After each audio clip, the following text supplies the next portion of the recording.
délégué chargé de l'égalité entre les femmes et les hommes et de la lutte contre les discriminations. Êtes-vous en capacité de faire vivre un grand groupe central et d'imposer un Premier ministre ? Imposer un Premier ministre, je sais pas si c'est le bon terme. J'espère en tout cas qu'on sera en capacité d'avoir une coalition. Quand on regarde aujourd'hui un peu froidement et avec plus de recul les résultats, déjà on est très très loin de ce qu'on nous prédisait, puisqu'au soir de la dissolution, on nous prédisait notre disparition. C'est pas ce qui s'est passé et on le doit à la mobilisation qu'on a eue et de l'ensemble évidemment de nos candidats et du Premier ministre. Après, je crois qu'on peut encore former cette coalition, trouver des gens raisonnables, responsables, qui peuvent vouloir partager un projet de réforme, de transformation du pays qui ne soit évidemment ni celui du Rassemblement national, puisque ce risque est totalement et définitivement écarté, et heureusement, ni celui du Nouveau Front populaire. Ah, avec qui et en allant d'où à où ?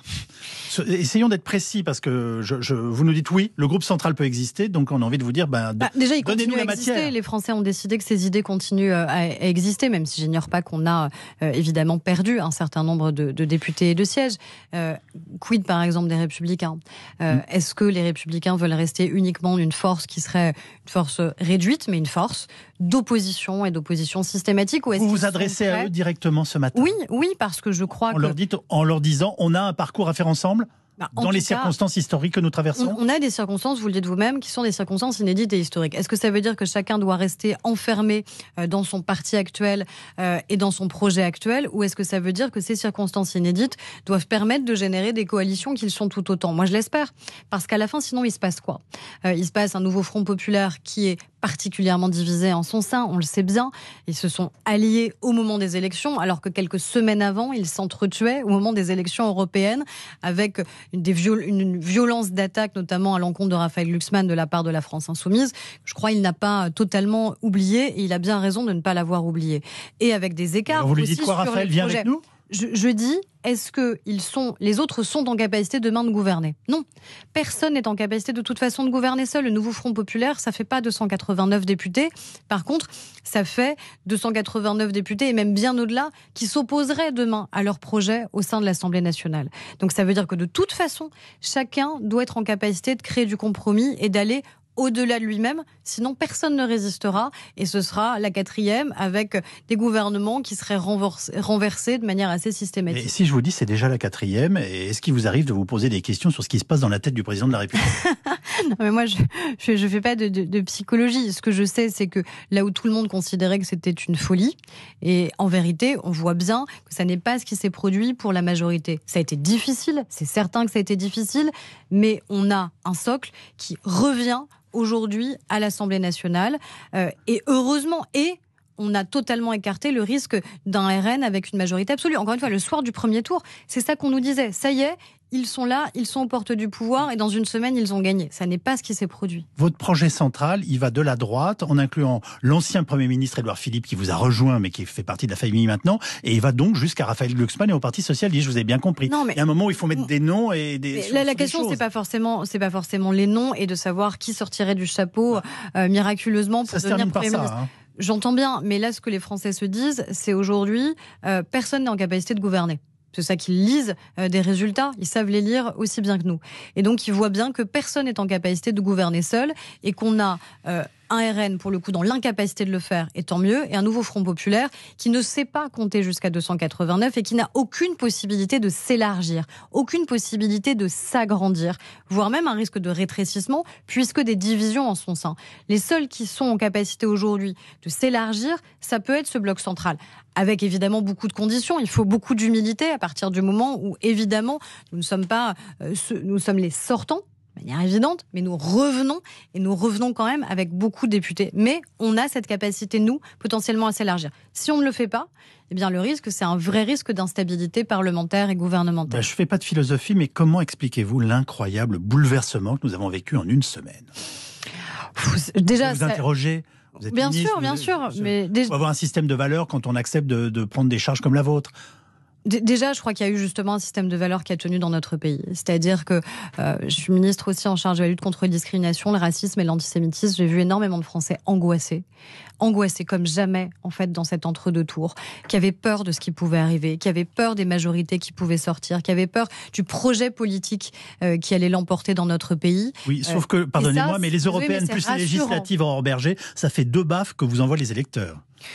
Non mais attendez, est-ce que c'est une victoire ? Je serais bien normal de vous répondre que c'est une victoire. Mais ça veut dire... demander si vous avez compris le message en fait. Et si oui, quel est-il ? Mais on nous prédisait quand même une disparition absolue. On nous disait que nos idées étaient bonnes à mettre à la poubelle. Je crois pas que c'est ce que nous ont dit les Français. Et après, est-ce qu'il y a un autre projet qui est en capacité d'avoir une majorité ? Je crois pas que le projet du nouveau Front populaire, par exemple, l'abrogation de la loi Asile-Immigration, il n'y a pas de majorité à l'Assemblée nationale pour le permettre.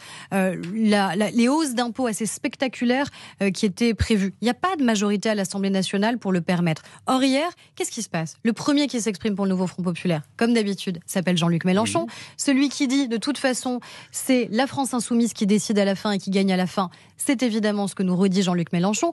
Et qui dit, comme soi-disant compromis, c'est mon projet, rien que mon projet qui sera appliqué. Mais son projet, rien que son projet, ça ne fait pas une majorité dans le pays et ça ne fait pas du tout une majorité à l'Assemblée nationale. Donc ça veut dire qu'en s'enfermant de cette manière-là, il garantit que le nouveau Front populaire ne puisse pas gouverner. Maintenant, on fait quoi ? Qui doit être Premier ministre selon vous ? Mais ça, il faut déjà... Réponse simple. Réponse simple, elle est malheureusement un peu plus complexe parce qu'on saura sans doute fin de semaine ou début de semaine prochaine le rapport de force définitif qu'on a au sein de l'Assemblée nationale. Quels sont les groupes ? Comment ils sont composés ?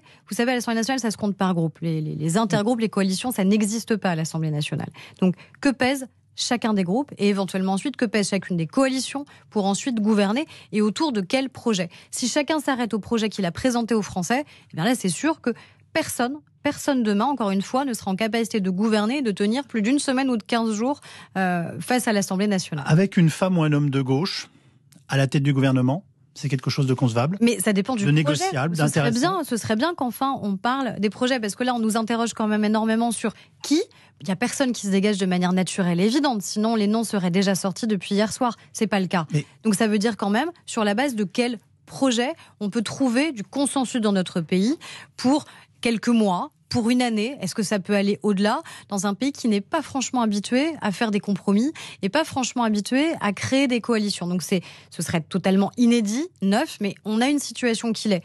On a essayé dans les 2 dernières années d'établir des compromis, vous l'avez bien vu. On était nous-mêmes en majorité relative, pas en majorité absolue. Donc ça veut dire que au-delà du 49.3 sur les textes budgétaires, à chaque fois ça a été des compromis. À chaque fois. Et les textes ont pu être adoptés, mais ça veut dire qu'on a accepté aussi que les textes évolue. Donc le pouvoir, il est à l'Assemblée, de manière évidente depuis 2022. Il est sans doute encore plus à l'Assemblée depuis les élections d'hier. Mais ça veut dire que pour être respecté par l'Assemblée nationale et ne pas se faire renverser par l'Assemblée nationale, il faut accepter le compromis. Une dernière question, je vous cite la fin de l'éditorial de nos confrères de l'Opinion ce matin. Emmanuel Macron se croyait magicien, il n'est qu'un apprenti sorcier. Écoutez, j'entends les commentaires. Moi aussi, depuis hier soir, on me demande de commenter la déclaration de Gabriel Attal, la déclaration d'Édouard Philippe, la déclaration de... Non, je vous demande d'analyser la vie politique du pays avec à la tête... C'est pas ça qu'on attend de nous et c'est pas ça que moi j'ai envie de faire. La seule chose qui compte, moi j'ai été réélue députée hier et de manière claire, et face au Rassemblement national et face à la France insoumise qui avait refusé de se désister malgré le risque du RN dans ma circonscription.